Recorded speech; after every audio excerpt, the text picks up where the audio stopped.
جو ہے ثنا بیان کرتے ہیں سبحان اللہ و بحمدہ سبحان اللہ العظیم، اور نبی پاک صلی اللہ علیہ وآلہ وسلم کی شان میں درود شریف کا نذرانہ پیش کرتے ہیں۔ آپ بھی میرے ساتھ درود شریف پڑھ لیجئے۔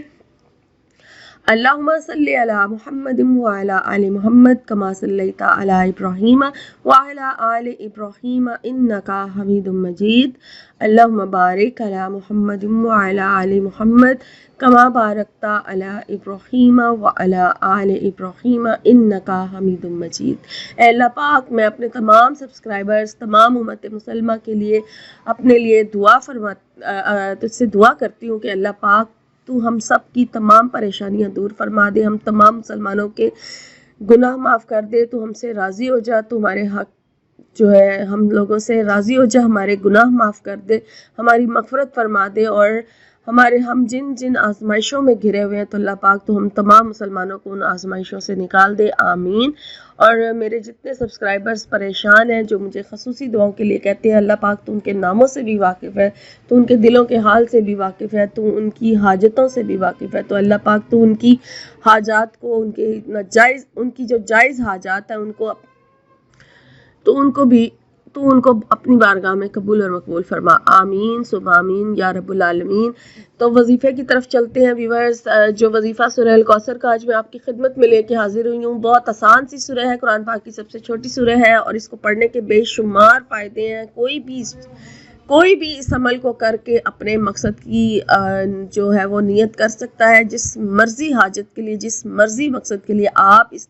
عمل کو کر کے اپنے رب سے کچھ بھی مانگ سکتے ہیں، جو مانگنا چاہیں، چاہے بے اولاد کرنا چاہیں وہ کر سکتے ہیں، جو نوکری چاہتے ہیں وہ کر سکتے ہیں، جو دشمنوں سے پریشان ہیں وہ اگر حق پر ہے تو یہ عمل کر سکتے ہیں، جو لوگ رزق کی تنگی سے پریشان ہیں تو یہ سورہ کوثر اس میں بھی بہت زبردست ہے۔ اور اگر شادی کا خاص کوئی مسئلہ ہے، شادی کے حوالے سے اس میں اللہ تعالیٰ کا ایک نام بھی ہے،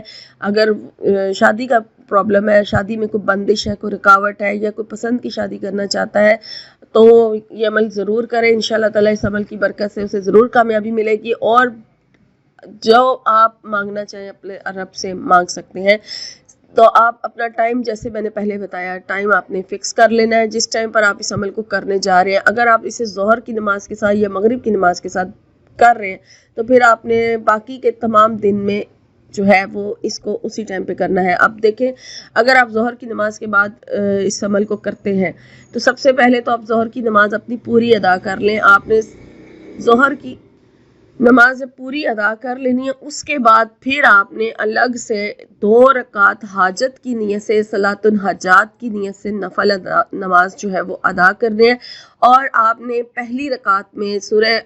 فاتحہ کے بعد 10 مرتبہ سورہ الکوثر پڑھنی ہے، اور پھر جب دوسری رکعت میں جائیں تب بھی آپ نے سورہ الفاتحہ کے بعد 10 مرتبہ ہی سورہ الکوثر کو پڑھنا ہے، اور اس کے بعد جب آپ سلام پھیر لیں، سلام پھیرنے کے بعد پھر آپ جانماز پر بیٹھ جائیں، اور پھر آپ نے استغفار کی ایک تسبیح جو ہے وہ پڑھ لینی ہے، استغفر اللہ، استغفار، یا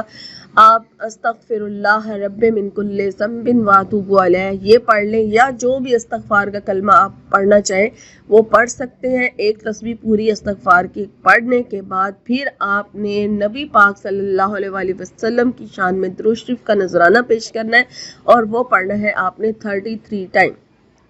33 مرتبہ آپ نے درود ابراہیمی پڑھنا ہے، اور پھر اپنے مقصد کی نیت کریں، اپنے مقصد کی دعا کریں، سجدے میں چلے جائیں، دعا کریں، رو کے دعا کریں، نیت یعنی جو آپ نے کرنی ہے کہ میں اس مقصد کے لیے اللہ پاک تجھ سے تیرا یہ ذکر کرنے جا رہا ہوں، تو مجھے اس ذکر کی بدولت، اس ذکر سے جو میں تجھ سے کرنے جا رہا ہوں یا کرنے جا رہی ہوں، تو اس کے بدولت، اس کے وسیلے سے مجھے یہ مقصد جو ہے، جو میرا مقصد ہے اپنا، وہ رکھیں سامنے، اپنے ذہن میں رکھیں، اور اس کی دعا کر کے اللہ تعالیٰ سے کامیابی کی دعا کریں، اور پھر اس کے بعد آپ نے وظیفہ شروع کرنا ہے۔ اب آپ نے جو 33 مرتبہ درود شریف پڑھ لیا، پھر دعا بھی مانگ لی، اس کے بعد پھر آپ نے اللہ تعالیٰ کا ایک نام ہے یا لطیفو، یہ آپ نے پڑھنا ہے اور اس کو آپ نے پڑھنا ہے 313 مرتبہ. ٹھیک ہے، 313 مرتبہ اللہ تعالیٰ کا یہ نام یا لطیفو پڑھنا ہے. اور اس کے بعد پھر آپ نے بسم اللہ الرحمن الرحیم کی ایک پوری تسبیح پڑھ لینی ہے. بسم اللہ الرحمن الرحیم کی ایک پوری تسبیح پڑھنے کے بعد پھر آپ نے اللہ تعالیٰ کی یہ جو سورہ ہے سورہ الکوثر اس کو پڑھنا ہے. اور سورہ الکوثر کو بھی آپ نے 33 مرتبہ ہی پڑھنا ہے. اور 33 مرتبہ سورہ الکوثر پڑھنے کے بعد پھر آپ نے سجدے میں چلے جانا ہے اور اپنے مقصد کی دعا کرنی ہے. آپ چاہیں تو ہر بار بسم اللہ الرحمن الرحیم کے ساتھ سورہ کوثر کو پڑھیں یا پھر شروع میں ایک بار بسم اللہ پڑھ لیں، یہ آپ کی مرضی ہے. اور پھر جب مکمل ہو جائے 33 ٹائم تو پھر اس کے بعد آپ سجدے میں چلے جائیں اور رو کے اپنے رب سے عاجزی کے ساتھ دعا کریں. بالکل اس طرح دعا مانگا کریں. جب دعا مانگ رہے ہوتے ہیں، وظیفہ بھی کر رہے ہوتے ہیں، ذکر بھی کر رہے ہوتے ہیں، تو اپنا دھیان اس کے اندر لگایا کریں، کیونکہ ذرا سا دھیان بھٹکتا ہے تو پھر جو وہ وظیفے کا ایک موشن سا ہوتا ہے وہ ٹوٹ جاتا ہے اور پھر بندے کا دھیان جو جب ڈگمگا جاتا ہے تو پھر اس طرف سے وہ چیز اس میں وہ وظیفے میں وہ طاقت وہ پاور نہیں رہتی جب ہم ادھر سے ہٹا دیتے ہیں دھیان، کیونکہ ہم صرف زبان سے پڑھ رہے ہوتے ہیں، نہ دل ساتھ ہوتا ہے نہ دماغ ساتھ ہوتا ہے، تو پھر اس کا فائدہ نہیں ہے. اس لیے پوری جو ہے وہ توجہ اور محبت کے ساتھ جب ذکر کر لے، پھر دعا جو ہے وہ اس سے بھی اچھے طریقے سے مانگے، اتنے اچھے طریقے سے مانگیں کہ آپ کو لگے کہ بس آپ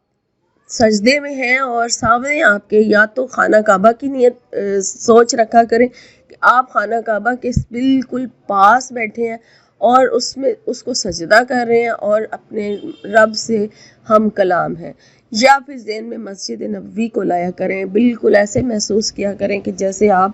مسجد نبوی میں بیٹھ کر اللہ تعالیٰ سے دعا مانگ رہے ہیں. تو اس طریقے سے جب آپ ذہن میں رکھ کے تصور کر کے اللہ تعالیٰ سے دعا مانگیں گے تو وہ ضرور قبول ہوگی. اور کوشش کیا کریں کہ جب دعا مانگ رہے ہوتے ہیں تو آپ کی آنکھوں میں آنسو ہونے چاہیے، آنسو جاری ہو جانے چاہیے، تاکہ آپ پوری محبت اور عاجزی کے ساتھ دعا مانگے تو وہ جب آنسو نکل آتے ہیں آنکھوں سے اور وہ پوری عقیدت کے ساتھ جب نکلتے ہیں، پوری توجہ اللہ کی طرف ہوتی ہے، تو اس وقت آپ کی کیفیت چینج ہو جاتی ہے. آپ خود محسوس کر سکتے ہیں اس وقت آپ کی جسمانی، آپ کی دلی، آپ کی روحانی کیفیت ہی بدل جاتی ہے. آپ کو ارد گرد کی دنیا بالکل بھول جاتی ہے اس ٹائم جب آپ اللہ تعالیٰ سے جڑتے ہیں صحیح طریقے سے. جب اللہ تعالیٰ سے جڑا جاتا ہے تو پھر کیفیت اس طرح سے چینج ہو جاتی ہے کہ انسان بالکل آس پاس کو بھول جاتا ہے، اسے کچھ بھی یاد نہیں رہتا سوائے اپنے رب کے. پھر دعا جو مانگی جاتی ہے وہ لازمی قبول ہوتی ہے.